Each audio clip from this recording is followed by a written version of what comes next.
Hello, today I want to talk about the chaos system in Dishonored, focusing on how it affects play and the player. First of all though, I need to get a bit of admin out of the way, just regarding the channel and how it works. By now there are going to be two types of video on the channel, one a series of Let's Play of Morrowind, the other analysis videos of various video games, well, just Dishonored at this stage. And for the near future, they will just be covering Dishonored and potentially other arcane properties. The way this is going to work is going to be a daily upload of the Morrowind Let's Play from Monday to Friday and then on Sunday. And then on Saturday, once a week, there is going to be these deeper dive analysis videos, which we are expecting to cover a wide range of topics and games. Although I will end up covering one game for multiple weeks and doing multiple videos. This is due to the workload that goes into making this type of video. That's enough waffle, let's get down to talking some more about Dishonored. This is not my first attempt at creating a YouTube channel. Hell, it's not my first attempt at creating videos of this sort of content. It's not even my first time I have talked about Dishonored in such a way. I stopped for various life reasons at the time, but have decided to give it another shot, and I may as well come back to a game series that I loved as much now as I did then. One of the main videos I did last time was on the chaos system in Dishonored. As a brief outline of the chaos system, this is one of the ways that the game simulates a reaction to the player, specifically how loud and lethal they are. The more killing and noise, the more rats, the greater spread of the plague from the more rats, and even a bad ending for the really heinous. My general thesis last time was that the system was too limiting to the player, manipulating them into a certain style of play for clear rewards. But I think this is not particularly developed enough thinking, and the pros and cons are actually more than this. So today I'm going to create this video to try and get to the bottom of my feelings on the system. I'm not actually fully decided going into this, so hopefully writing this will help me interrogate some of my reactions. Reason for the system.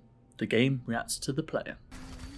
Dishonored is part of a story genre known as, and I did not have to look this up, I swear, immersive sims or simulations. It is an odd genre with a relatively loose definition that covers a wide variety of games, but it has such games as Deus Ex, System Shock and Thief in its lineage. As a quick summation, they tend to be first-person games that use multiple systems that are reactive to the player. These can be stealth mechanics, physics systems, and even ethical judgments on the player actions, such as your brother calling you out in Deus Ex for murdering your way horrifically through the first level. That is if you choose the lethal option.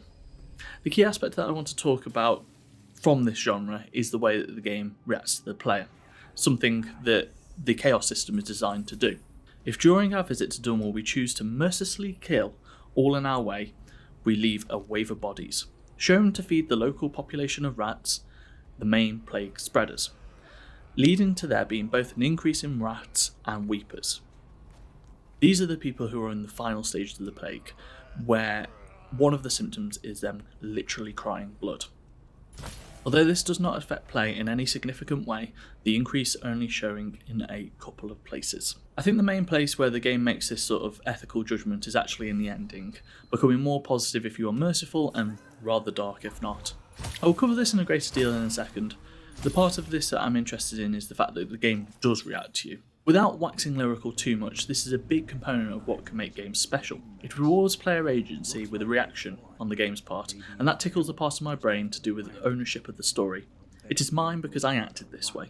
Due to my actions, the Coldwind line reinstated to the throne will try her best to be a force of good in the world, and even bring on a golden age. Either ending, shared with thousands, becomes your own when it is your actions that lead to it. The very fact that this is one of the design aims is commendable in some way, and this system is a part of what helps achieve this. Reason 4. Able to give a coherent worldview. The nice thing about having both a good and bad ending is that you can use this to create a paradigm that can be used to judge the game's worldview. It allows you to interrogate actions through the outcomes and what it considers both bad and good, cross-referencing to build up this answer. The bad ending manages to show genuine evil within Emily, her threatening to kill everyone if you haven't already, giving a vision of the future of Dunwall. But it does step this back, showing her circumstances to have been the most difficult.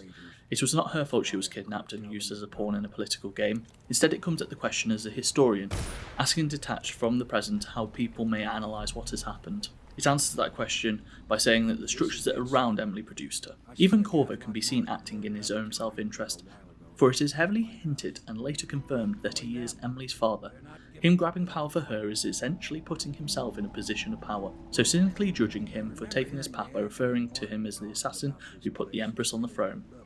The good ending offsets this with a golden age, one in which Emily is shown to lead the charge for, due to the mercy Corvo showed around him, somehow absorbed via osmosis. There are some things offsetting this, such as most of the ways of incapacitating targets that does not involve killing them are more likely actually worse than death. But this is something I'm probably going to try and talk about later. This does not get in the way of the fact that the game having the ability to reward and judge players in two distinct ways means that it can create a worldview that makes sense. One that sees structures that are impossible for people to escape, but also has the capacity for good in those who try. Reason against. Very black and white in reality. Now, to critique the very thing that I just said. Although it is good, from the point of view, as a designer, to be able to create such a world, it does leave things a little binary. There are two possible outcomes that are pretty heavily judged, the good one and the bad one. Which is fine, you probably should weigh the consequences of actions when judging someone, but life is rarely this simple. It leaves a whole host of potential reactions the game could have, and removes it into one of two camps, potentially leaving behind nuance for some form of necessity.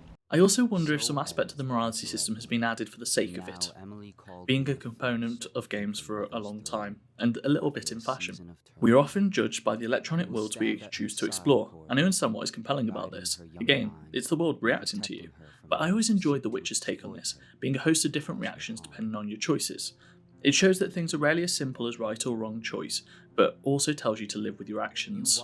I think it would be remiss of me not to mention, again, the methods of incapacitating people that don't involve killing actually being an outlier to what I'm saying. This does not easily fit into any black or white camp, and actually internally feels more like a grim joke. Keeping someone alive no matter what is not always better than death. But this is something I want to come back to after playing the next game, as I know it continues there, and with more time I think we can flesh out a greater opinion. One last thing regarding this moral binary is that it puts the entire weight of the outcomes in the world on the player. The story is linear and almost predeterministic. It's going to go in one of two directions, but how you get there is going to be down to the player making one of two choices. There isn't much in the way of options for flexibility. I have to say, I understand how you get here. Making games is kind of hard, and, well, that's probably an understatement, very hard. I don't actually know, I've never made a game, but having looked at one or two programming tutorials, they don't seem easy, and that's just like one aspect of game design. Yeah, I'm not a game designer. And spending time on making it just the one of two choices could potentially mean a lot more time developing in other areas. Nevertheless, this is still an effect of the system. Neutral. Encourages multiple playthroughs. One of the internal debates I am having that I can see both sides of is that it encourages multiple playthroughs. The chaos system.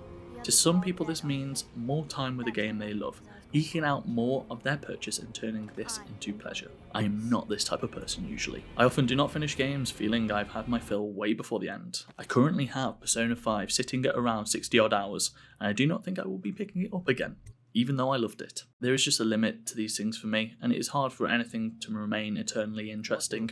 One quick aside though, with this channel and these types of videos, I will finish all the games that I talk about unless I specify otherwise. I don't want to limit myself to not be able to talk about something I haven't finished, but I do want to let people know how much I have played.